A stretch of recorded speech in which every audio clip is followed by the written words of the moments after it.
You'll see my hands, you won't see anything else.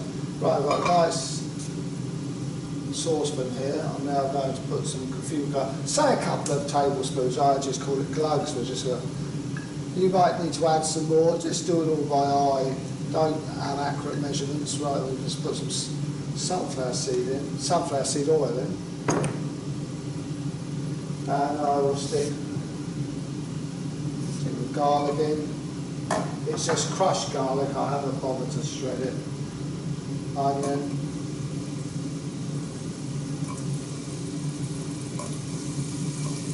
Here it starts sizzling.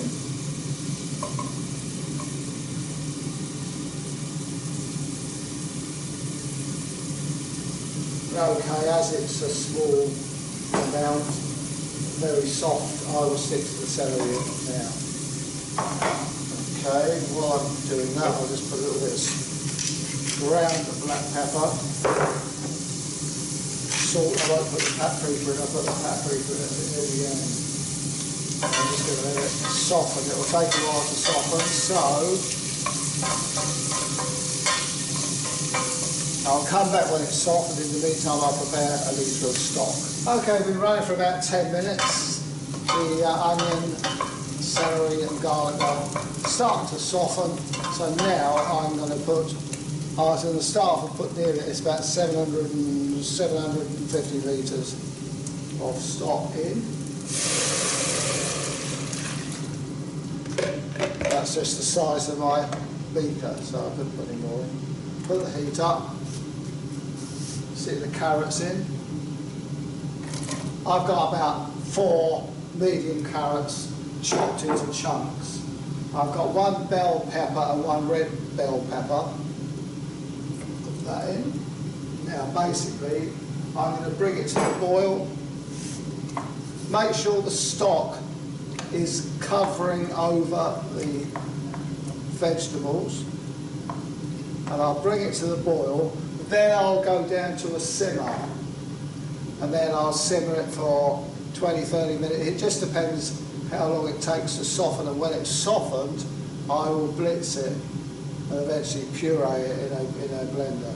So without further ado, I'll let it carry on and I'll be back. Okay, the peppers, onions, celery and carrots are now soft after about a half hour or so. You just got to keep it going until you stick it with a fork and it's nice and soft.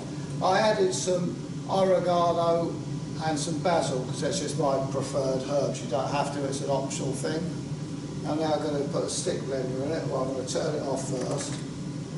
Safety. Now I'm going to put a stick blender in it and blend it up.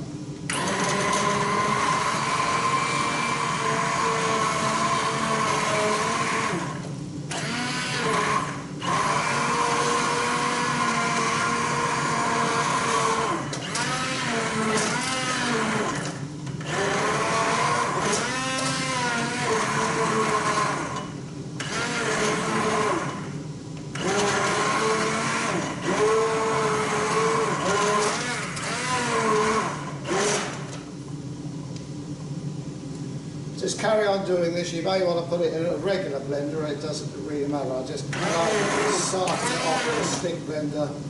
I will then check it again and then perhaps put it in a regular blender. But it's up to you, whatever you've got.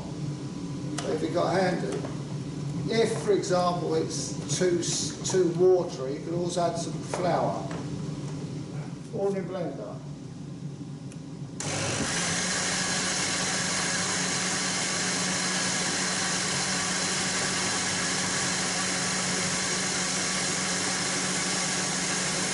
A normal blender, make sure you do not fill it up to more than 3/4, because if you do, it'll start spurting out the top, and of course you can put a cloth on the top and hold it down, but anyway, it's best not to, but you get a better effect. I'll give you that, you get a better effect, much better effect in a blender. It just depends what big stuff, it just depends, just use your choice of blenders. Some things are better at, stick blenders are better at certain things and blenders are better at other things. Anyway, there we go. I'm now going to simmer it a little bit, put some paprika in, put some flour in.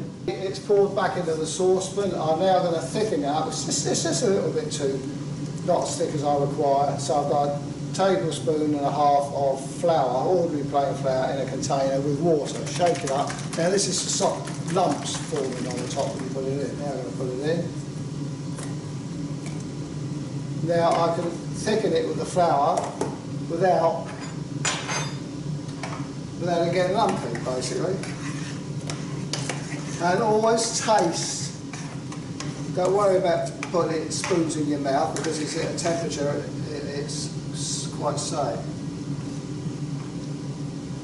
Okay, and now that's the right consistency. I'm now going to put some paprika in. I'm now going to do this by about a tablespoonful, but I'm doing it by hand. It's basically dried chili, but it's paprika. Now let's stir it around. I'm going to taste it. And if it's not hot enough, I'll just add a little bit more.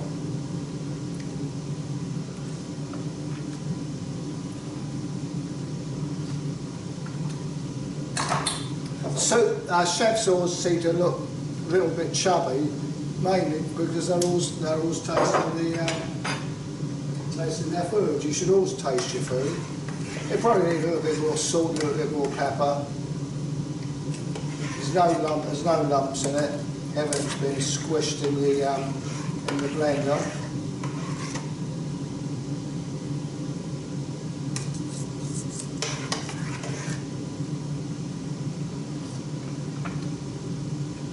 Right, that's all ready for serve, all ready to cool down and put in jars to save in the fridge, whatever you want to do. So.